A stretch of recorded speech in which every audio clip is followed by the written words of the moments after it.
प्रिय दोस्तों, आज की हमारी कहानी है ऐसी बहू भगवान सबको दे। तो चलिए कहानी को ध्यान से सुन लेते हैं। एक धनी सेठ के 7 बेटे थे। 6 बेटों का विवाह हो चुका था। 7वीं बहू आई। वह सत्संगी माँ बाप की बेटी थी। सत्संग में जाने से 7वीं बहू यानी छोटी बहू में सत्संग के संस्कार भरे हुए थे। छोटी बहू ने देखा कि घर का सारा काम तो नौकर चाकर करते हैं। छोटी बहू को संस्कार मिले हुए थे कि अपना काम स्वयं करना चाहिए और मिलजुल कर करना चाहिए। उसने युक्ति खोज निकाली और सुबह जल्दी स्नान करके रसोई में चली गई।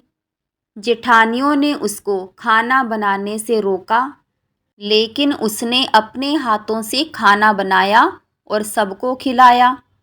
सभी बड़े तृप्त व प्रसन्न हुए। सास ने छोटी बहू को कहा, बहू, तुमने खाना क्यों बनाया? तुम्हारी 6 जेठानियां हैं, वह बना लेती।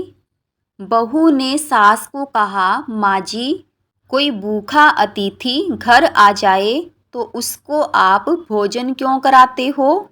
शास्त्रों में लिखा है कि अतिथि भगवान का रूप होता है। उसको भोजन खिलाने से वह तृप्त होता है और भोजन खिलाने वाले को उसका पुण्य मिलता है। तो क्या घर वालों को भोजन कराने से पाप होता है? अगर अतिथि भगवान का स्वरूप है तो घर के सभी लोग भी तो भगवान का स्वरूप हैं।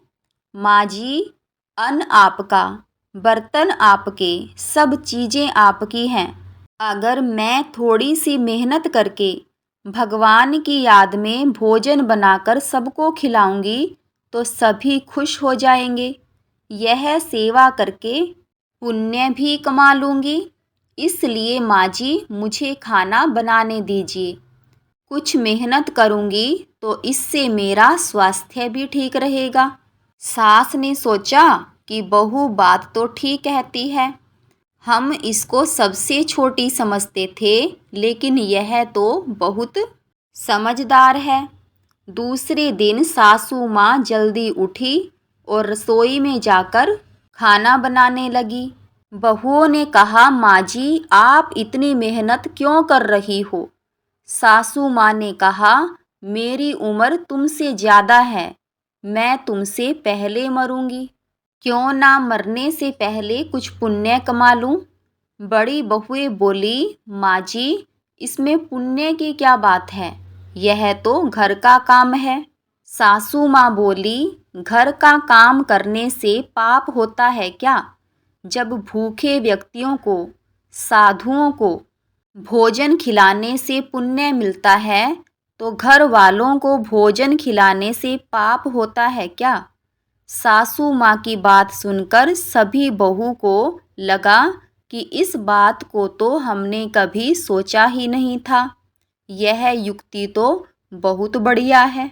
अब जो बहू पहले जाग जाए वही खाना बनाने के लिए रसोई में चली जाए। पहले तो यह था कि तू रसोई का काम कर, तू खाना बना, लेकिन अब मैं खाना बनाऊंगी, मैं खाना बनाऊंगी।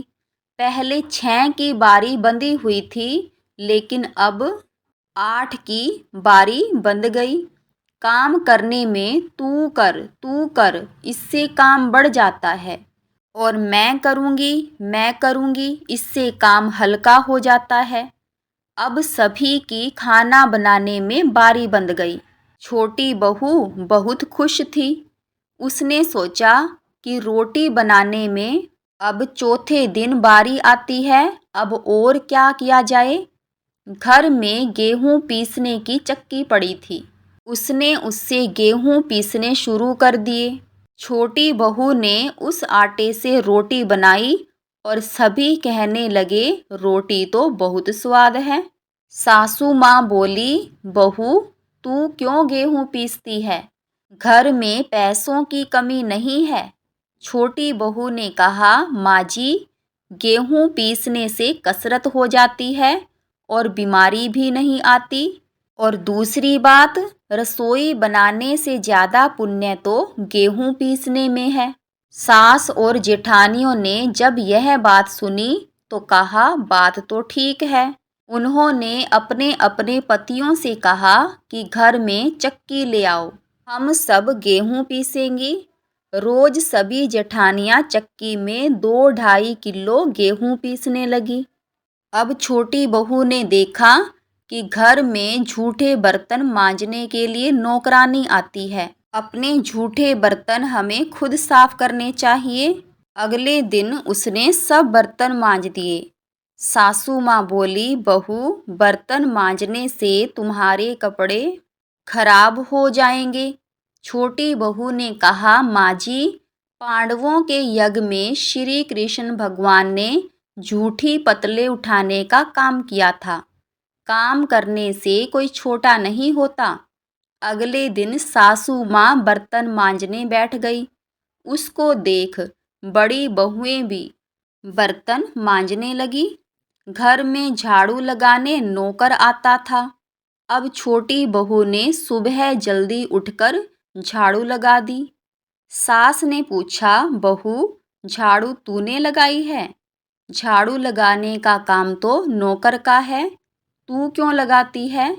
छोटी बहू ने कहा, रामायण में दिखाते हैं कि जंगल में बड़े बड़े ऋषि मुनि रहते थे, लेकिन भगवान उनकी कुटिया में न जाकर पहले शबरी की कुटिया में गए, क्योंकि शबरी रोज चुपके से झाड़ू लगाती थी।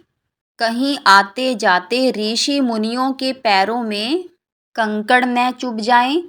सास ने देखा कि छोटी बहू तो सबके नाम का पुण्य अकेली ही कमा लेती है। अब सास और सभी बहुओं ने मिलकर झाड़ू लगानी शुरू कर दी। अब सेठ जी के घर में धन की बरकत होने लगी। उसने सातों बहुओं के लिए गहने और कुछ कपड़े दिलवा दिए। छोटी बहू ने कुछ पैसे और कपड़े अपने नौकरों को दान कर दिए। सासू माँ ने कहा कि यह तुम क्यों कर रही हो? सेठ जी ने इनको काम करने का पैसा दिया है ना। छोटी बहू ने कहा, दान करने से कुछ घटता नहीं बल्कि बढ़ता है, पुण्य का खाता जमा होता है। तो यह सब सुनकर सासू माँ ने भी दान पुण्य करना शुरू कर दिया। सासू माँ को देख बड़ी बहुओं ने भी दान पुण्य करना शुरू कर दिया। सेठ जी बहुत खुश हुए। उसने सोचा कि पहले नौकरों को कुछ देते वक्त लड़ पड़ती थी और अब कहती है कि मैं खुद दान करूंगी।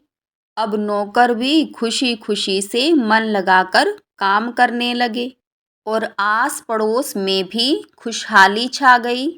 तो दोस्तों, जिस घर में आपस में प्रेम से रहते हैं वहाँ लक्ष्मी बढ़ती है, और जिस घर में कलेश होता है वहाँ निर्धनता आती है। इसलिए हमें अपना काम खुद करना चाहिए और प्यार से करना चाहिए। तो दोस्तों, आपको हमारी ये कहानी ज़रूर पसंद आई होगी। अगर आपको हमारी ये कहानी पसंद आई हो तो वीडियो को लाइक, शेयर और चैनल को सब्सक्राइब करना ना भूलें। और वीडियो में अंत तक बने रहने के लिए आप सब यूट्यूब फैमिली का बहुत बहुत धन्यवाद।